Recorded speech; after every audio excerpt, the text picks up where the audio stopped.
نے فرمایا لذتوں کو مٹانے والی چیز یعنی موت کو کثرت سے یاد کیا کرو۔ ایک انصاری نے عرض کیا یا رسول اللہ مومنوں میں سے سب سے زیادہ عقل مند کون ہے؟ آپ صلی اللہ علیہ وسلم نے ارشاد فرمایا جو موت کو زیادہ یاد کرتا ہو اور موت کے بعد آنے والے وقت کے لیے اچھی تیاری کرتا ہو وہ سب سے زیادہ عقل مند ہے۔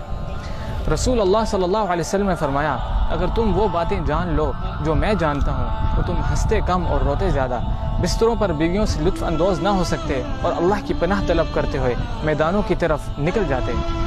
یہ باتیں سن کر قبر کی سختیوں اور آخرت کے مراحل کو سن کر حضرت ابو ذر کہتے ہیں کاش میں ایک درخت ہوتا جو کاٹ دیا جاتا۔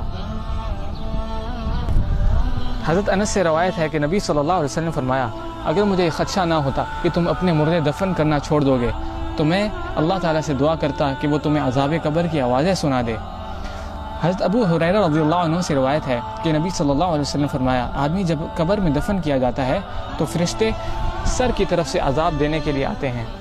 تو تلاوت قرآن اسے دور کر دیتی ہے۔ جب فرشتے سامنے سے آتے ہیں تو صدقہ خیرات اسے دور کر دیتا ہے، اور جب پاؤں کی طرف سے فرشتہ آتا ہے تو مسجد کی طرف چل کر جانا اسے دور کر دیتا ہے۔ میرے محترم بھائیوں اور بہنوں، میت کے ساتھ تین چیزیں جاتی ہیں، دو واپس آ جاتی ہیں اور میت کے ساتھ ایک ہی چیز رہ جاتی ہے۔ میت کا اہل و عیال، مال اور اعمال اس کے ساتھ جاتے ہیں، اس کا اہل و عیال اور مال واپس آ جاتا ہے، صرف اس کے ساتھ اس کے اعمال رہ جاتے ہیں۔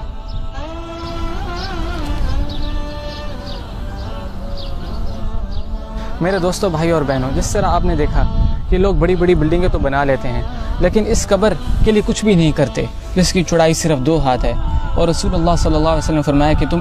اس کے لیے تیاری کرو۔ لوگ آج اپنی پوری زندگیاں جاب، سیلری اس چیز کو مقصد بنا لیتے ہیں جو کہ یہ ہماری صرف ضرورت ہے، ہمارا مقصد نہیں ہے، اور ہمیں اس لیے اس قبر کی تیاری کے لیے نماز کی پابندی، روزہ، زکوٰۃ، حج اور اللہ کی راہ میں خوب خرچ کرنا چاہیے۔ اس طرح اللہ ارشاد فرماتے ہیں سورۃ المنافقون میں وَأَنفِقُوا مِمَّا رَزَقْنَاكُم مِّن قَبْلِ أَن يَأْتِيَ أَحَدَكُمُ الْمَوْتُ فَيَقُولَ رَبِّ لَوْلَا أَخَّرْتَنِي إِلَىٰ أَجَلٍ